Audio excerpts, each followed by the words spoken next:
All right, so last year we had Riemann sums, and they were approximations of the area under the curve, right?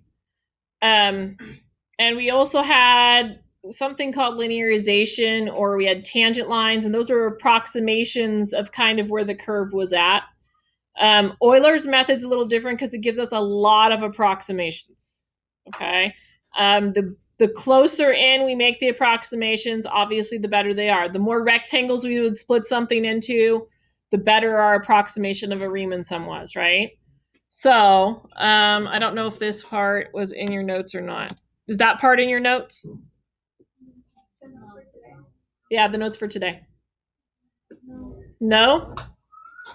All right, so, but there's a place to write a formula, isn't there? Yeah. Yeah, you need to write this formula down wherever that spot is. Okay, so write that down and then I'll explain what it says there. Okay? I think there's a spot. There's a whole bunch of, there's a box there. It has linearization, Euler. There you go. It says linearization in Euler's method. It's not Euler. It's Euler. This is not Ferris Bueller's Day Off. It's Euler. It's just because like the box is different. Yeah, the box looks a little different than my explanation. So write down the linearization. It says linearization approximates the value of using y using one tangent line. That was basically give me the point, give me the slope, and then I can plug stuff in there to estimate. That's linearization. Okay. Euler's method uses a lot of tangent lines. Okay.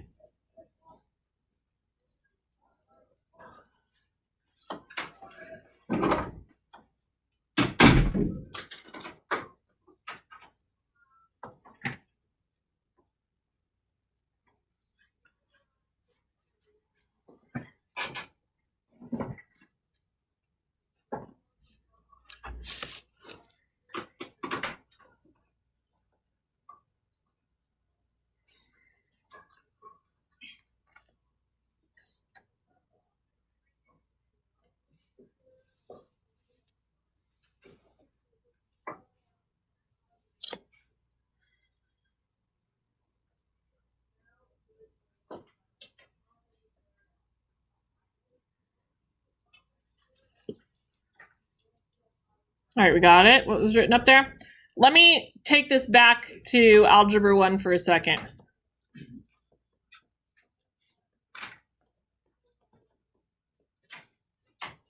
Isn't that basically the same thing as this?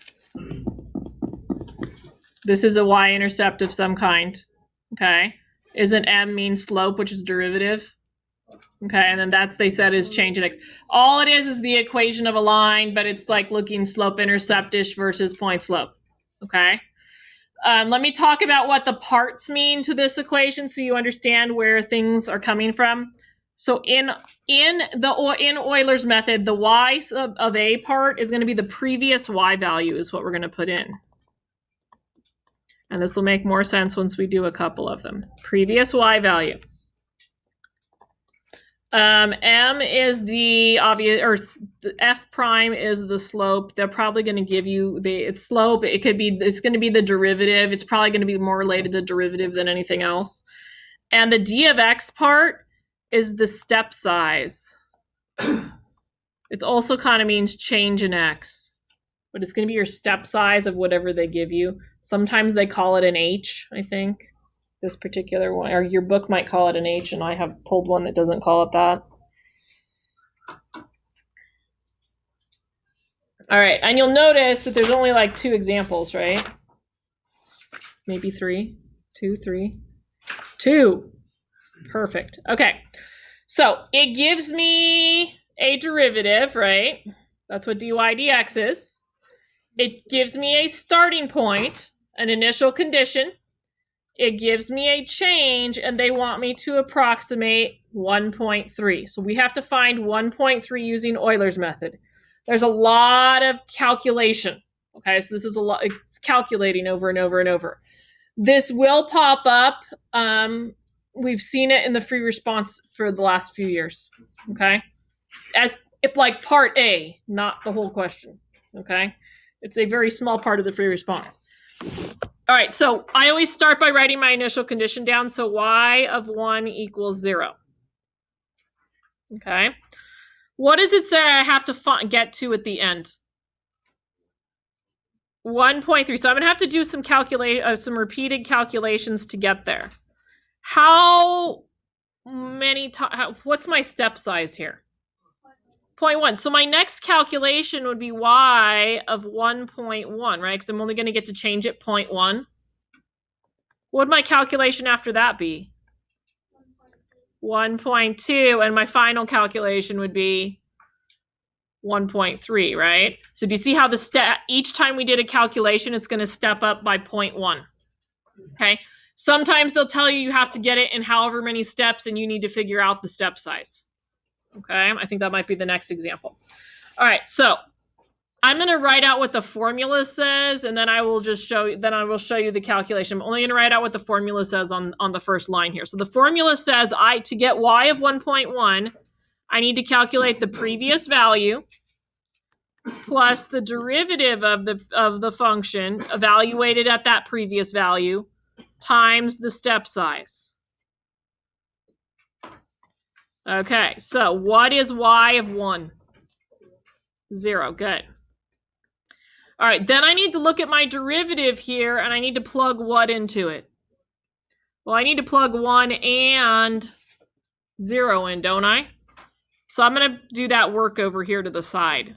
So I know that I'm plugging in 1 when I see an x, and I'm plugging in 0 when I see a y. So what's my slope? Sorry.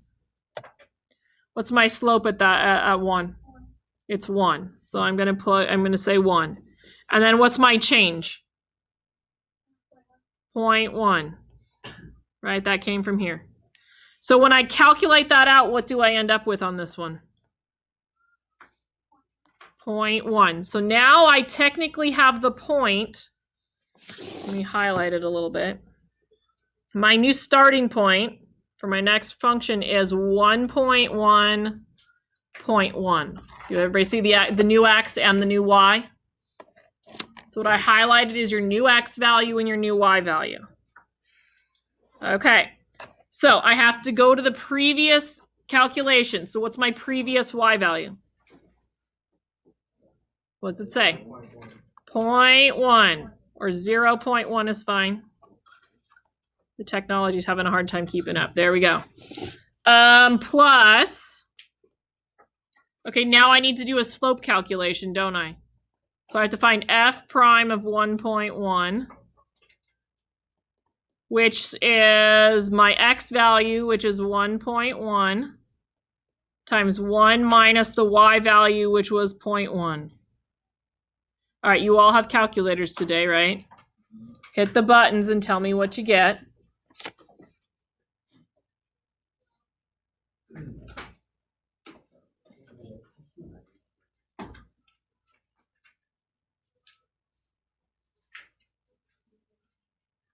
What do we end up with? 0.99, good. That's a 0.99. All right, so 0.99, and then what do I have to multiply by again? 0.1, the change, right? Okay, hit the buttons on your calculator again. Sorry, it keeps skipping like that. Every time I hit like the sensitive touchpad, it'll skip the screen. All right, so 0.1 plus 0.99 times 0.1. Figure out what that is.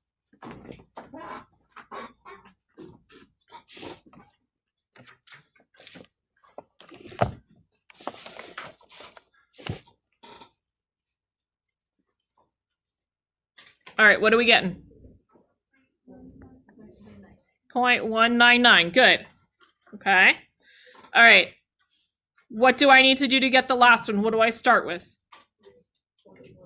Good, the previous term, 0.199 plus, then I need to go do my calculation over here for f prime of 1.2, right? Which is 1.2 times 1 minus 0.199, right? So hit your buttons again.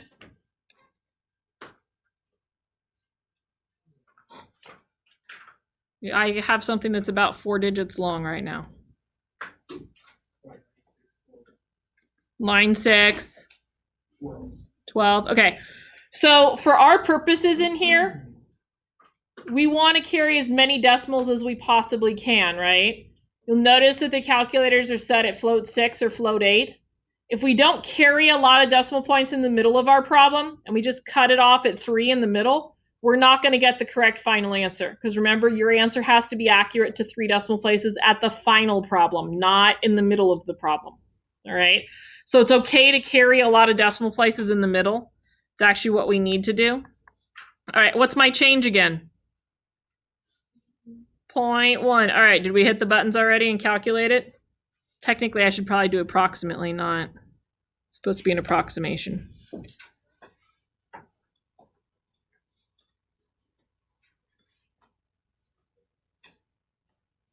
All right. What's my final answer? 0.295. 295. Anything after it? Oh yeah, 1, 2. 1, 2. Is it okay for me to write more than 3 decimal places? Yeah. Absolutely. I know we'll see a lot. We'll see your AP papers with like 6 or 10. No, hopefully not 10. 6 is good. Okay. So it's always okay to write more in that case for decimal places. So that's Euler's method. Not too horrible, I hope. Okay. Your book has a tendency to want you to do that 10 times. That's why I'm not using the book problems. Okay. Because your book does insane things with it. All right, let's look at example 2. It's a similar thing, but a slightly different take on it. Okay, so it's slightly different instructions with it. Okay. So they give us the derivative. They give us the initial condition. They made it look like a point this time, a coordinate instead of a y of something. So we can turn it into y of something. That's our first line anyway. So y of 2 equals 5.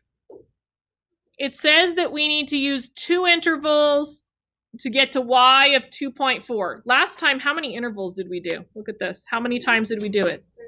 That's what 3 intervals look like. This time it only wants 2. So that means I have y of 2.4 and only one other thing in between. Has to be 2.2 because they have to be even intervals. What does that mean the change was that we just calculated? It's 0.2. And you might want to, I don't know if you want to write that somewhere, dx or change in x is 0.2. And we calculated it from this information here, the 2 intervals and the 2.4. Okay? All right. Do you want to see if you can do the calculation on your own? It's the same thing as we did last time.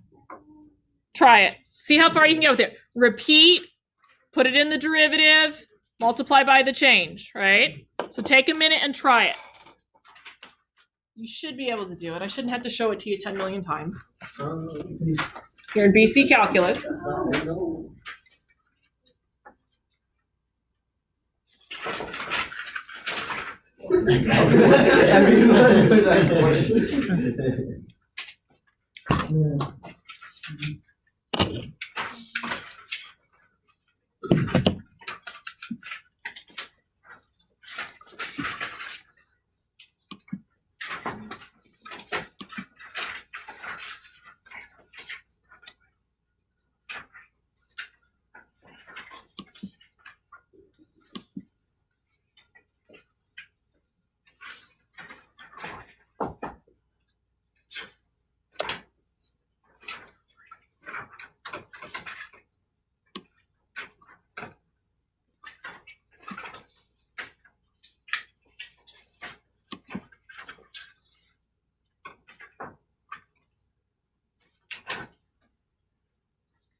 Okay.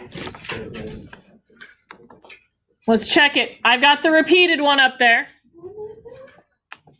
What did you get? Let's see, we have to take the 2 and put it in. So when you put 2 into that thing right there, what'd you end up with? 4, and then what was your change? 0.2, right? What'd you get when you did that calculation?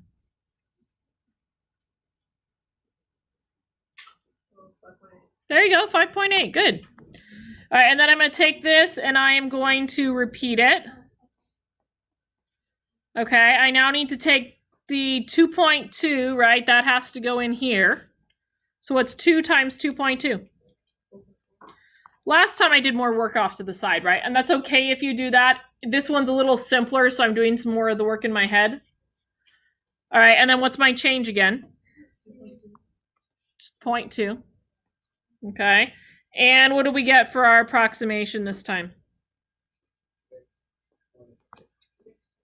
Yeah, and there was no way to get 3 decimals, right? It was just 6.68. Right. Okay, we good? All right, that's the whole lesson today. For real. All right. If you look in your notes, do you see the worksheet at the bottom? Because the book wants you to do like 10 n values and do this 10 times, which I think is ridiculous. Okay. So I think the worksheet's probably a little bit nicer than that. All right. So this won't be homework 8. It's homework, I don't know, we're up to 11, right? Yeah, do it in your spiral notebook, not in your notes. It's just the worksheets in your notes so you have the problems, right? I will put that up in PowerSchool. And then